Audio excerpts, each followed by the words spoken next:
십계명 강해의 9번째 시간입니다. 오늘은 우리의 신앙 믿음입니까? 미신입니까? 라는 제목으로 말씀을 전합니다. 우리의 신앙 믿음입니까? 미신입니까? 라는 제목으로 말씀 전합니다. 십계명의 두 번째 계명을 이해하고 그 의미를 찾아내는 데 있어서 가장 중요한 첫 출발이 되는 것은 십계명의 첫 번째 계명과 십계명의 두 번째 계명이 어떻게 다른가를 알아야 한다라는 거예요. 얼핏 보면은 십계명의 첫 번째 계명과 두 번째 계명은 우상을 숭배하지 말라라는 계명처럼 보이는데 여기에는 매우 중요한 결정적 차이가 있습니다. 십계명의 첫 번째 계명이 뭐예요? 너는 나 외에 다른 신들을 내게 두지 말라라는 거예요. 십계명의 첫 번째 계명은 하나님을 섬기는 사람은 너희가 믿는 하나님은 유일하신 하나님이니까 그 하나님 외에는 다른 신들을 섬기지 말라. 하나님을 섬기는 사람은 하나님을 네가 섬기기로 작정하였다라면 너의 삶에는, 너의 믿음에는 그 어떤 다른 신도 개입해서는 안 된다라는 거예요. 한마디로 말해서 모든 종류의 우상 숭배를 금지하는 계명이에요. 그래서 하나님을 믿는 사람은 하나님을 믿기 때문에 우리는 다 뭐예요? 한 형제요, 한 자매가 되어지는 것이고 우리는 하나님을 섬기기 때문에 여기에는 어떤 차별이 있을 수가 없어요. 왜? 우리는 다 같은 하나님을 섬기기 때문에. 그리고 그 하나님의 말씀에 의하면 우리는 한 사람으로부터 시작되어진 존재이기 때문에 한 하나님을 섬기는 믿음의 사람들 안에서는 그 어떤 차별이나 우열이 있을 수 없다라는 거예요. 두 번째 계명, 너를 위하여 새긴 우상을 만들지 말라라는 계명은 보이지 않는 분으로 계시하신 하나님을 세상의 그 어떤 형상으로 너희들이 생각해낸 것, 너희들이 상상해낸 것, 아니면 너희들이 보고 들은 것들을 가지고서 하나님을 형상화하지 말라라는 거예요. 하나님, 보이지 아니하는 하나님을 형상화한다라는 것은 이게 무엇을 의미하냐면 사람이 하나님을 자기 멋대로, 자기 생각대로 규정하고 제한하는 것을 의미하는 거예요. 어떤 형상으로든 간에 사람이 하나님을 형상화하는 순간 그 하나님은 사람의 생각, 상상이 제한해 놓은 만들어진 신으로 전락한다라는 것이죠.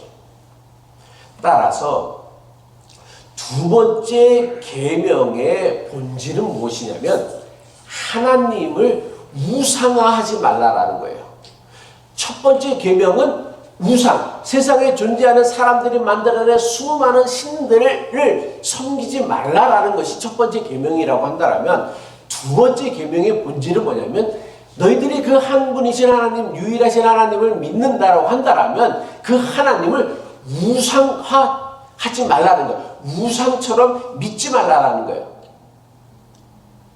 사람이 하나님을 형상화하거나 함부로 규정하는 것은 하나님을 사람이 만든 가짜신, 만들어진 신으로 전락하는 매우 심각한 죄가 되어집니다. 하나님을 사람이 우상으로 전락시키고는 이런 하나님을 믿고 예배하는 것은 아무리 그럴듯하고 화려하고 멋진 예배당에서 예배를 드린다고 할지라도 이것은 하나님을 예배하는 신앙이라고, 하나님을 믿는 믿음이라고 할 수 없습니다. 이것은 사람이 만들어낸 하나님을 우상화한 우상을 숭배하는 것, 숭배하는 미신이라고 하는 거예요. 우리는 우상을 믿는 것을 믿음이라고 하지 않고 미신이라고 해요. 그래서 우상을 믿는 미신과 하나님을 믿는 믿음은 같지 않아요. 우상을 믿는 미신이 어떤 것입니까?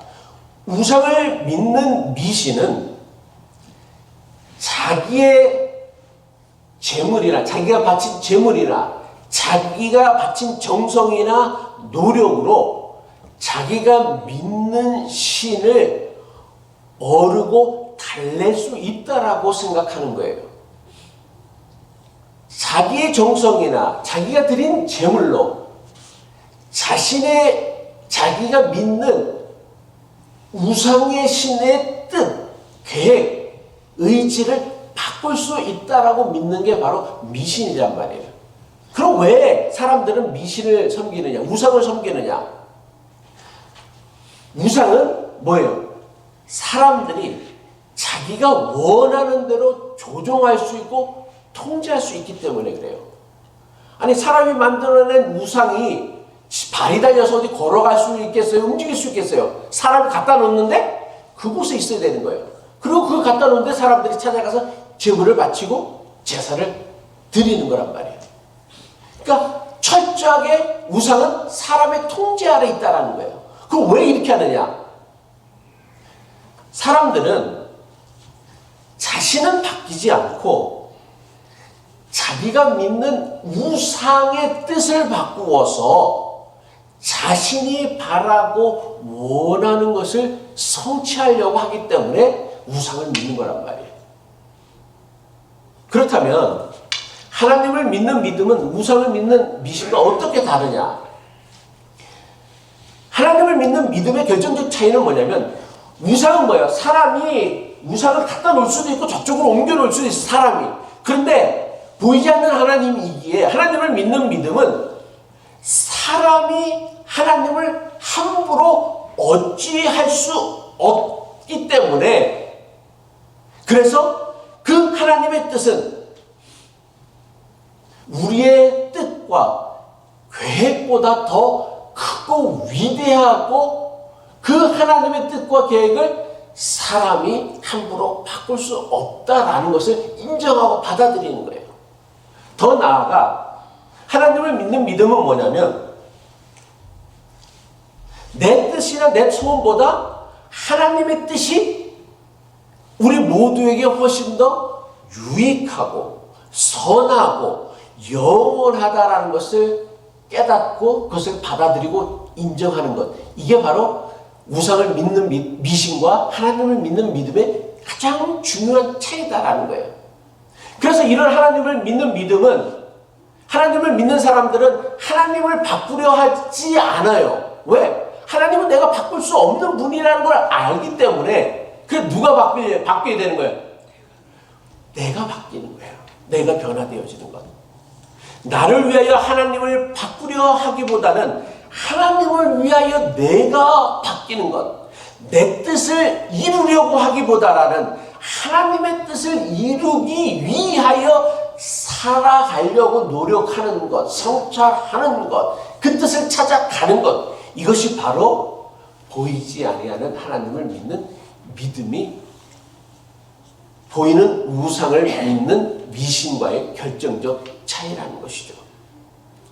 물론 성경을 보면 하나님께서 우리의 간절한 간구와 기도에 응답하신다는 말씀이 너무나 많이 있습니다. 그런데 여기에는 매우 중요한 존재 조건이 있어요. 그게 뭐냐면, 우리의 소원과 간구가 하나님의 뜻과 섭리에 벗어나지 않을 때에만 하나님은 우리의 기도에 간구에 응답하신다는 거예요. 쉽게 말해서 하나님은 한 분이셔. 우리 모두는 다 그 한 분이신 하나님을 믿는다란 말이에요. 그런데 내가 하나님 앞에 드려지는 기도가 이루어질 때에, 내 소원이 이루어질 때 다른 사람들에게 피해가 가고 손해가 간다고 한다면 하나님께서 그 기도를 응답해 주실 수 있을까요? 없을까요? 없죠. 그러면 한 분이신 하나님 될 수가 없단 말이야.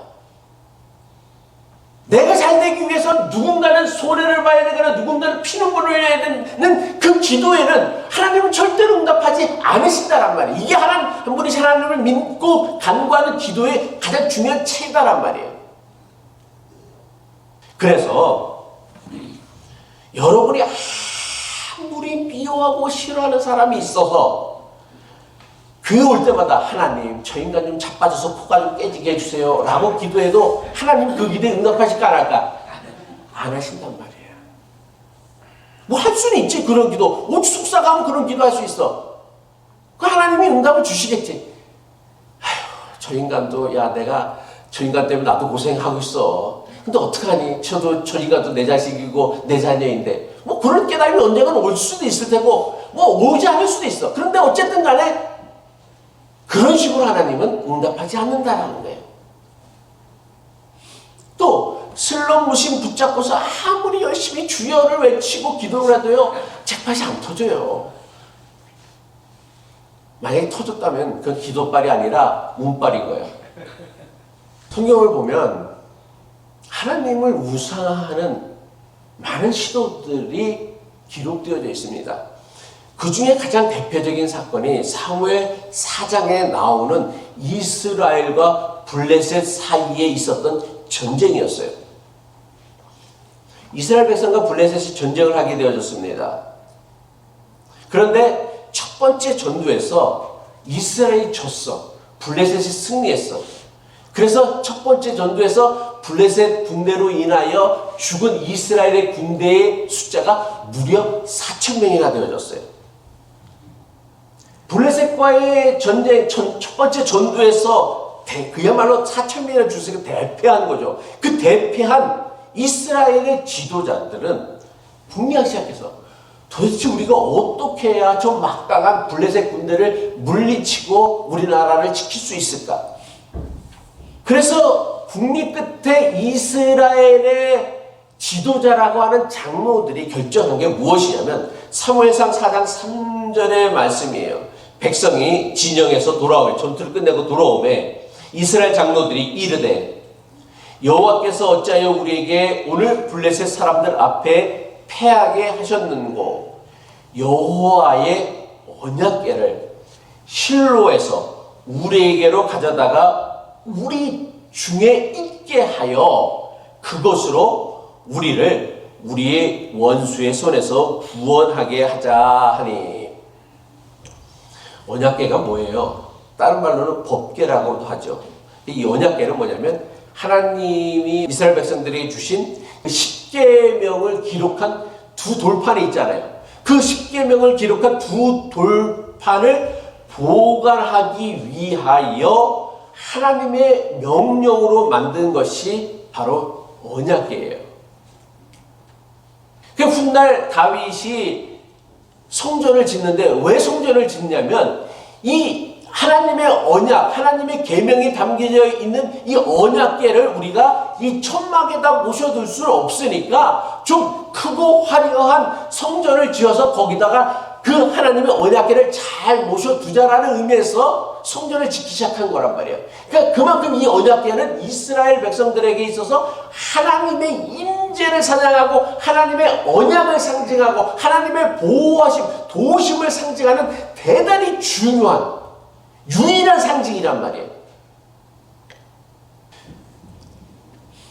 그렇다면 이스라엘의 장로들이 여호와의 언약궤를 블레셋과의 전쟁터로 가져오려고 했던 이유가 무엇일 것 같아요? 왜 가져오려고 했어요? 하나님이 계시면. 맞아요. 그런 의미였어요. 이 언약궤는 여호와의 임재를 상징하는 것인데 우리가 전쟁에 진 거는 하나님이 우리와 함께 하지 않아서 우리가 졌나보다 생각을 해갖고서 하나님의 임재를 상징하는 궤를 가져다가 우리 진중에 놓고 그것을 앞세우고 전투에 나가면 하나님께서 우리를 도우셔갖고서 저 무도한 블레셋 군대를 물리쳐 줄 수 있게 하신다라고 이스라엘의 장로들이 믿은 거예요. 그래서 언약궤를 실로라는 지역에 있는 언약궤를 급하게 제사장들을 보내갖고서 메워오게 했습니다. 다시 말해, 저들은 보이지 아니하는 하나님께서 자신들을 도와줄 것이다라는 믿음보다는 눈에 보이는 언약궤를 전쟁터에 가져다 놓는 것이 훨씬 더 효과적일 것이다라는 믿음이 있었던 거예요. 근데 이건 믿음이 아니라 뭐예요? 이런 거를 미신이라고 하는 거란 말이에요. 제사장들이 실로에 있는 언약궤를 전쟁터로 가져오자 이스라엘 군사들은 사기가 충천했어요. 이스라엘 군사들이 제사장들이 메어온 언약궤를 보고를 얼마나 사기가 충천했는지 큰 소리로 여호와 하나님이 우리와 함께 하신다라는 소리를 외쳤는지 성경은 땅이 울릴 지경이었다라고 기록하고 있어요. 사무엘상 4장 5절이죠. 여호와의 언약궤가 진영에 들어올 때에 온 이스라엘이 큰 소리로 외침에 땅이 울린지라. 그 소리가 얼마나 컸으면 땅이 울렸다고 했어요. 그리고 땅이 울리는 큰 소리를 듣고는 블레셋 군사들은 뭐를 알게 됐냐면 이스라엘 백성들이, 이스라엘 군대가 자신들이 믿는 여호와의 궤를 자신들의 전쟁터로 가져왔다는 사실을 알게 되어졌어요. 이스라엘이 여호와의 궤를 전쟁터에 가져왔다는 소식을 들은 블레셋 군대는 일순간 두려움에 사로잡혔습니다. 블레셋 군대가 두려움에 빠진 이유가 무엇이었습니까? 블레셋 사람들도 이게 소문은 들어서 아는 거야. 이스라엘을 섬기는 신이 저들을 이집트의 손에서 구원해내신 하나님이 신이다라는 걸 아는 거야. 근데 당대에 이집트가 어떤 나라였습니까? 예? 중동의 패권국, 세계 제1의 강대국이었단 말이야. 그 강대국에서 430년간 노예로 살던 그 히브리인들을, 이 히브리인들이 섬기는 신이 그 강대국의 손에서 저들을 구원해 내셨다라는 소문을 들은 거야. 그래서 이 가나안 땅에 그 수많은 그 가나안 땅에 있었던 부족들을 물리치고 가나안 땅을 차지했다는 소식을 들은 거예요. 당대 최고의 강대국이었던 이집트를 물리친 이스라엘의 신이 저들을 도와준다라면 자기들은 이길 가능성이 없다라는 생각이 들어서 순간 두려움에 빠졌나 봐요. 근데 결과는 어떻게 되었을까요? 블레셋 군대는요, 우리가 저 미천한 430년간 이집트 종살이로 했던 히브리인들의 종이 되어줄 수는 없다면서 그야말로 사생결단 목숨을 걸고 대장부처럼 싸웠다라고 성경은 기록하고 있어요. 반면에 이스라엘 군대는 어떻게 싸웠습니까?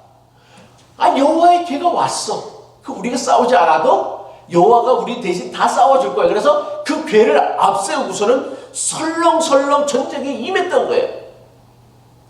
그 결과는 무엇이었냐면 이스라엘 군대가 여호와의 궤를 앞세웠지만 결국 이스라엘의 엄청난 패배로 끝나고 말았어요. 여호와의 궤가 없이 치루었던 첫 번째 전투에서 이스라엘이 4,000명이 죽었는데 여호와의 궤를 앞세우고 나간 두 번째 전투에서는 이스라엘 군대가 몇 명이 죽었는지 알아요? 예? 3만 명이 죽었어요. 3만 명. 8배.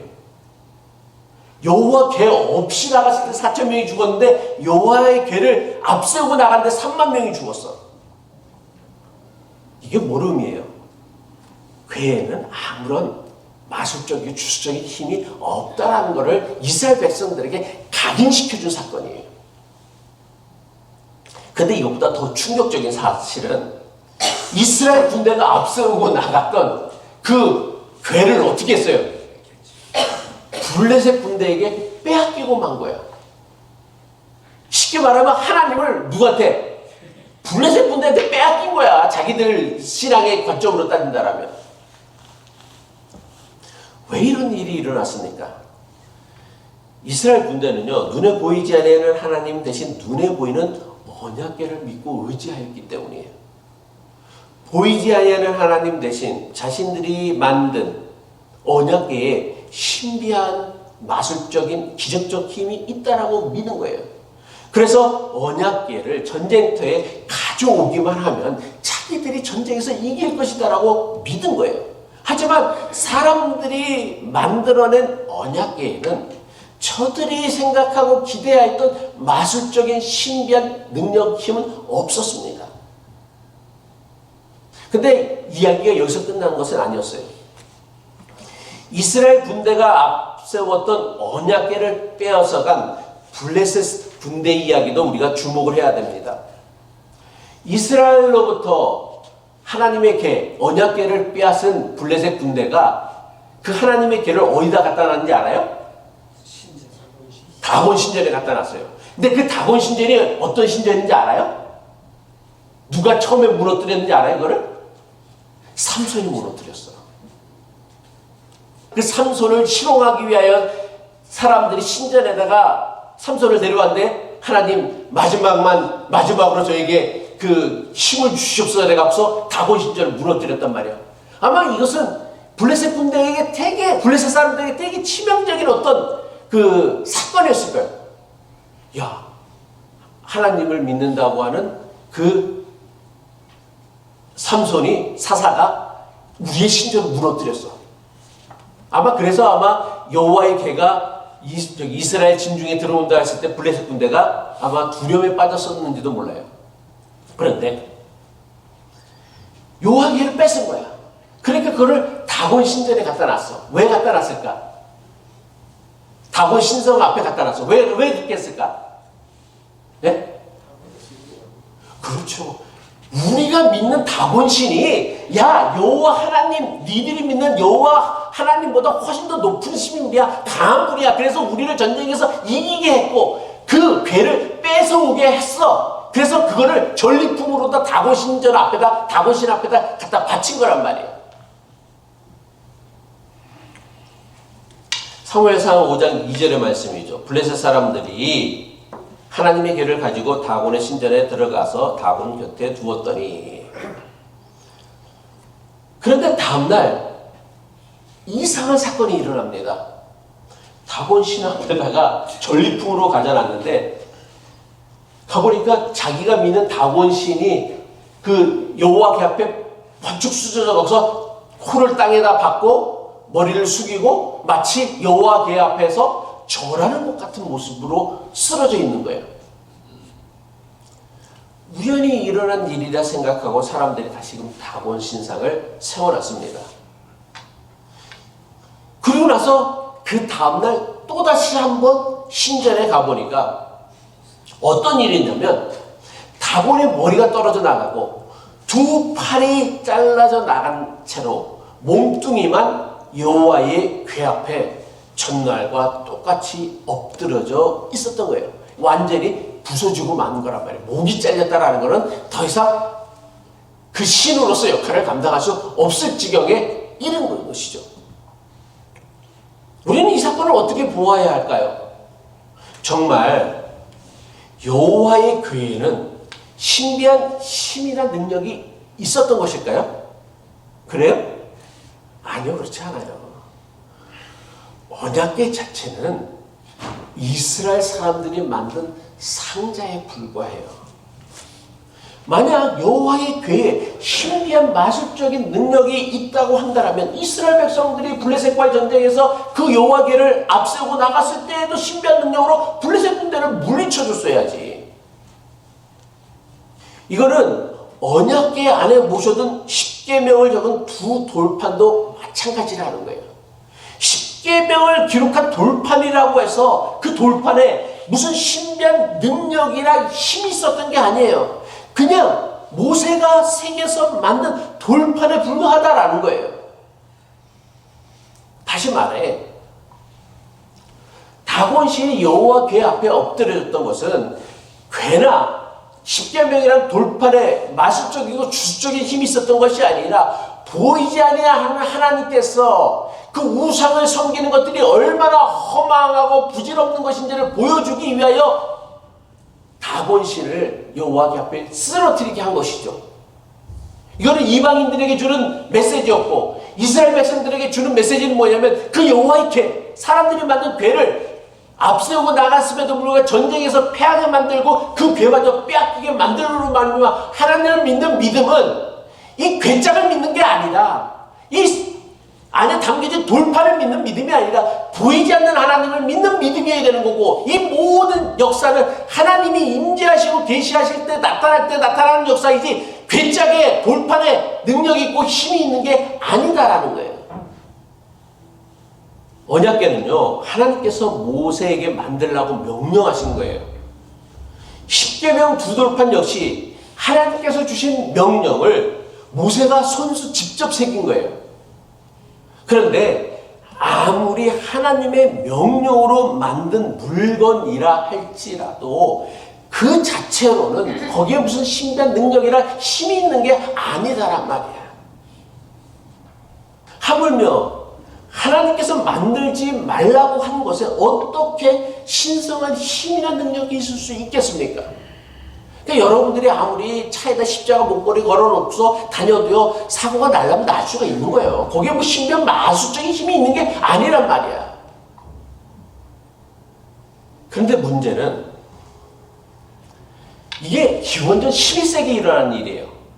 기원전 11세기에 일어난 이스라엘 백성들의 어리석음을요, 무려 지금 3000년이 지난 지금도 우리는 여전히 하나님을 믿는다고 하면서 이 어리석은 일들을 반복하고 있다는 거예요. 물론 그 형태나 방식은 시대에 따라 조금씩 달라졌을 것입니다. 하지만 본질적으로 하나님을 우상처럼 섬기고 미신처럼 믿는 일들은 지금도 여전히 너무나 많은 교회와 교인들에게서 반복하여 나타나고 있다는 거예요. 얼마 전 한국에서 교육감을 선출하는 선거가 있었습니다. 선거운동을 시작하면서 교육감 후보로 나온 한 후보가 뭐를 했냐면 선거 캠프 출정식이라는 예배를 했어요. 물론 이 사람이 주도한 건 아니고 그 부산에 있었던 그 유명한 대형교회 목사들이 주축이 되어져서 이 사람을 불러다가 선거 캠프를 만들고 그리고 출정식 예배를 드린 거예요. 개인적으로 저는, 이건 개인적인 제 생각이에요. 저는 이런 방식의 예배는 하지 않아야 한다라고 생각해요. 이거는 예배가 아니라 예배를 빙자하여 하나님을 이용하는 거라 생각하는데, 뭐 100번 양보하여 할 수 있다 생각해요. 뭐 그럴 수도 있지. 이날 선거 캠프 출정식 예배에 그 지역에서 유명하다고 하는 여러 목사들이 참석하여서 이 사람의 선거 승리를 위하여 예배를 드리고 안수기도를 했어요. 이게 그 당시 모였던 목사들이 예배를 마치고서 안수기도를 하는 모습이에요. 난 이걸 보면서도 참 목사들은 참 뭐랄까 비겁하다고 하나? 안수기도를 하잖아요. 근데 목사들이 이렇게 안수기도 하나요? 교회에서? 어떻게 해요? 머리에 해요. 붕에 온 강사들이 이렇게 여러분들한테 안수기도 해야 하는 거 봤어요? 다 머리에 올려요. 어떤 목사들은, 어떤 붕 강사들은 사람들이 있으면 갖다 머리를 툭툭툭 치고 다녀. 근데 이렇게 해. 아니 그러면은 이 사람도 머리에 대고 해야지. 자기들이 아마 다 이 사람 자기들 교회 가면 자기 교인들은 다 머리에 안고 할 거. 근데 왜 이 사람이 이렇게 했을까? 왜 이렇게 했을 것 같아요? 예? 아니야. 이 사람은 사회적 지위가 높은 사람이거든. 함부로 올 수 없다. 여러분 트럼프 기도하는 그 장면들 많이 보는데 트럼프 머리에 손 올리고 기도한 목사들 봤어요? 트럼프 권세가 나보다 높다고 하니까 내가 믿는 하나님보다 높다고 믿기 때문에 그렇게 하는 거야. 근데 기도를 왜 받는지 난 모르겠는데 어쨌든 이게 뭐야? 아니 저는 목회하면서 단 한 번도 교인들 머리에 손 얹고 기도한 안수기도 한 적은 없어요. 세례식 빼놓고는. 세례식은 머리에 기름 묻으니까 머리에 대지도 않고 물만 뿌리는데 목사들은요, 습관적으로 머리에 교인들 소리에 손 얹고서 기도하면서 정치인들한테는 어깨에다 손을 얹어. 나 이거 진짜 비겁하다 생각해, 사실은요. 이거 비겁한 일이지, 사실은. 지들이 좀 양심이라도 있었으면 머리에 손 얹고 했어야지. 근데 차마 그렇게 용기는 없는 거야. 아, 근데 이거는 뭐, 곁가지고, 더 충격적인 사실은요. 그날 목사들에게서 안수기도를 받은 이 사람의 이력을 보면, 이 사람에게는 목사들이 함부로 안수기도를 할 수 없는 사람이었어요. 그리고 이 사람 역시 목사들, 나에게 아무리 선거가 급하다고 하더라도 목사들에게 안수기도를 넙죽 받아서는 안 되는 사람이었어요. 왜냐하면 이 사람이 어떤 사람이냐면 2023년 한국 공무원 불자연합회 회장이야. 2023년 오래전 일도 아니야. 한국 불자 공무원, 그러니까 한국에 있는 모든 공무원들 중에 불교를 다니는 사람들 연합회장인 거야. 그래서 이 사람이 연합회 회장에 취임하는 예배를 드리기 위하여 내노라 하는 스님들이 모여서 이 사람의 회장 취임 예배를 거창하게 해주었단 말이야. 이런 거 보면 불교나 기독교나 하는 짓들은 다 똑같은 사실이에요. 뭐 불교라고 뭐 대단히 뭐 그러면 혹시 이런 의문도 생길 수 있지. 이 사람이 23년 불자연합회 회장 임기를 마치고선 2024년에 혹시 기독교로 개종한 건 아닐까요? 아니요. 아니, 개종 안 했어요. 개종했다는 얘기가 없어요. 그런데 왜 이런 일이 일어났을까요?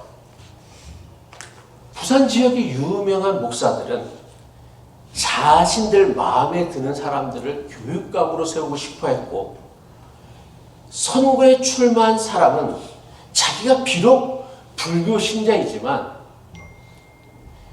개신교의 도움을 얻어 갖고서 교육감에 당선되고 싶어 했던 거예요. 정말 이 사람이 하나님의 능력, 하나님의 뭐 도우심을 기대했을까? 하나님은 이런 식으로 도와주지도 않지만 기대했을까? 아니. 이 유명한 목사들이 동원할 수 있는 교인들의 숫자를 믿은 거란 말이에요. 우리는 교인들이 없으니까 여기 정치인들이 안 오는 거야. 뭐 영사관에서도 안 오고 아무도 안 오는 거야. 큰 교회는 영사관에서 영사관 직원들도 오고 막 영사도 오고 그러잖아요. 취임할 때. 그러면 선거 결과는 어떻게 했을까? 어떻게 됐을 것 같아요? 부산에서 유명하다라는 진짜 한 사람은 전국구 스타야. 그 중에 한 분은. 어떻게 됐을 것 같아요? 선거에 당선됐을까? 예? 아, 어떻게 아셨어요? 아, 다 들어서 아시는 얘기예요? 아니요. 졌어요. 목사들과 출마자 모두 자신들의 욕심을 위하여 예배를 이용하고 교인들을 이용하고 더 나아가 하나님을 이용하였지만 결과는 실패로 끝나고 말았어요. 이런 식의 예배나 기도가 바로 두 번째 계명을 어기는 하나님을 우상화하는 것이며 하나님을 미신처럼 믿는 거란 말이에요. 이게 하나님을 우상화하는 거고요. 그리고 그 우상화한 하나님을 미신처럼 믿는 거란 말이에요. 말씀을 마칩니다. 하나님은요, 보이지 않는 분으로 스스로를 계시하셨습니다. 그런 하나님을 사람들이 원하는 그 어떤 방식으로 규정하고 제한하고 형상화하는 순간 우리가 믿는 하나님은 만들어낸 하나님으로 전락할 수밖에 없죠. 그리고 보이지 않는 분으로 계시한 하나님을 사람이 자기의 유익을 위하여, 이익을 위하여, 욕심을 위하여, 탐욕을 위하여 제멋대로 이용하는 것은요, 하나님을 우상으로 만들어 미신처럼 믿는 거예요. 이런 일들이 한국교회에 비일비재하다라는 거예요. 하나님을 우상화시켜서 교인들에게 하나님을 믿는 믿음이 아니라 하나님을 이용하는 미신을 교회가 가르치고 있다는 거예요. 우리가 정말 보이지 않는 분으로 계시하신 하나님을 믿는다면 우리의 믿음은요, 우상을 믿는 미신과는 달라야 해요.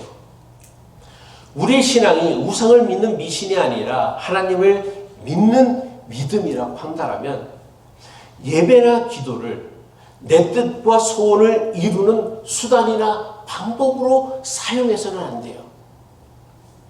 하나님을 믿는 믿음이란 그 하나님의 뜻을 알기 위하여 끊임없이 자기를 성찰하고 말씀을 묵상하고 기도하면서 하나님의 뜻이 무엇인지를 알기 위하여 애쓰는 것, 이게 하나님을 믿는 믿음인 거예요. 자기는 단 1도 변하지 않으면서 하나님을 바꾸고 변화시켜서 내가 바라고 원하는 바는 어떻게든 기어이 성취하고 말 것이다 라는 게 어떻게 하나님을 믿는 믿음이 되어줄 수 있느냐라는 거예요. 이거는 우상이지, 미신이지. 바라기는 저와 여러분의 신앙이 하나님을 바꾸고 변화시키려고 하는 미신과 같은 신앙이 아니라 끊임없이 자기를 성찰하며 자기를 바꾸고 변화시키는 거룩한 믿음이 되실 수 있기를 주님의 이름으로 간절히 축복합니다. 아멘.